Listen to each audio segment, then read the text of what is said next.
અમરેલી જિલ્લા તથા બગસરાના આસપાસના સમાચાર જોવા માટે અમારી ચેનલને સબસ્ક્રાઈબ કરો, જેથી તમને નવા નવા સમાચાર જાણવા મળે. મળતી વિગત મુજબ બગસરામાં દર વર્ષની માફક આ વર્ષે પણ રામનવમીની હર્ષ ઉલ્લાસ સાથે ઉજવણી કરવામાં આવી હતી. સમગ્ર બગસરા વાસીઓ દ્વારા ગામ બંધ રાખી અને આ રામનવમીની આસ્થાભેર હર્ષ ઉલ્લાસ સાથે ઉજવણી કરવામાં આવી હતી. તેમજ બગસરાના મુખ્ય માર્ગ જેવા કે તિરુપતિ, આસોપાલો સોસાયટી થઈ સ્ટેશન રોડ તથા વિજય ચોક, ગોંડલિયા ચોક, હોસ્પિટલ રોડ, ગોકુલપરા, પટેલવાડી પાસે થઈ બગસરાના મુખ્ય માર્ગો પર આ શોભાયાત્રા રામનવમીની નીકળી હતી, જેમાં સમગ્ર લોકો હર્ષ ઉલ્લાસ સાથે જોડાયા હતા. તેમજ ઠેર ઠેર વિસ્તારોમાં શરબત તથા દૂધ, કોલ્ડ ડ્રિંક્સ સહિતના વિવિધ ચા, ઠંડુ પાણી પોતાના સ્ટોલ નાખી અને લોકોને આ પ્રસાદ રૂપે પીવડાવવામાં આવ્યું હતું.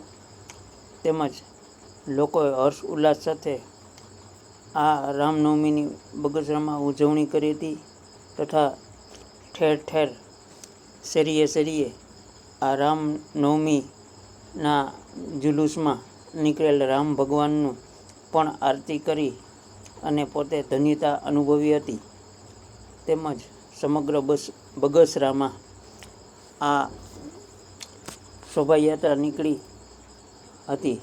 રિપોર્ટર સમીર વિરાણી, બગસરા.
શું કહેશો, બગસરામાં કઈ રીતે રામનવમીની ઉજવણી હતી?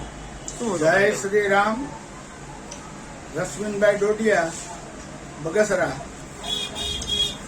પ્રભુ શ્રી રામનો જન્મદિવસ ની ઉજવણી નિમિત્તે તમામ સનાતનીઓ, વિશ્વ હિન્દુ પરિષદ, બજરંગ દળ અને જુદી જુદી જ્ઞાતિના લગભગ કાઠી સમાજ, અન્ય સમાજની સાથોસાથ મુસ્લિમ સમાજે પણ આજે જે શોભાયાત્રા નીકળી હતી એની તૈયારી છેલ્લા 8 દિવસથી સનાતન ગ્રુપ એ આપ જોયું કે સમગ્ર બગસરાની અંદર આવો શણગાર એ પહેલી વાર થયો. ભગવાન વિષ્ણુના અવતાર એવા પ્રભુ શ્રી રામનું આજે પ્રાગટ્ય, એક અલગ પ્રકારની ચેતના એ બગસરાના યુવાનોમાં ભાઈઓમાં બહેનોમાં જે રીતે અલગ અલગ પ્લોટ હતા, સબરીનો પ્લોટ હોય, હનુમાનજીનો હોય, ભગવાન રામના પ્લોટ હોય, સાથોસાથ એક વિશેષ પ્લોટ કે અયોધ્યાની અંદર જે ભગવાન શ્રી રામનું મંદિર, એની અંદર કાળા કલરની જે ભવ્ય પ્રતિમા મૂકવામાં આવી છે, એવી એક દીકરીનો પ્લોટ, એ જે આકર્ષણનું કેન્દ્ર બગસરાની અંદર હતું.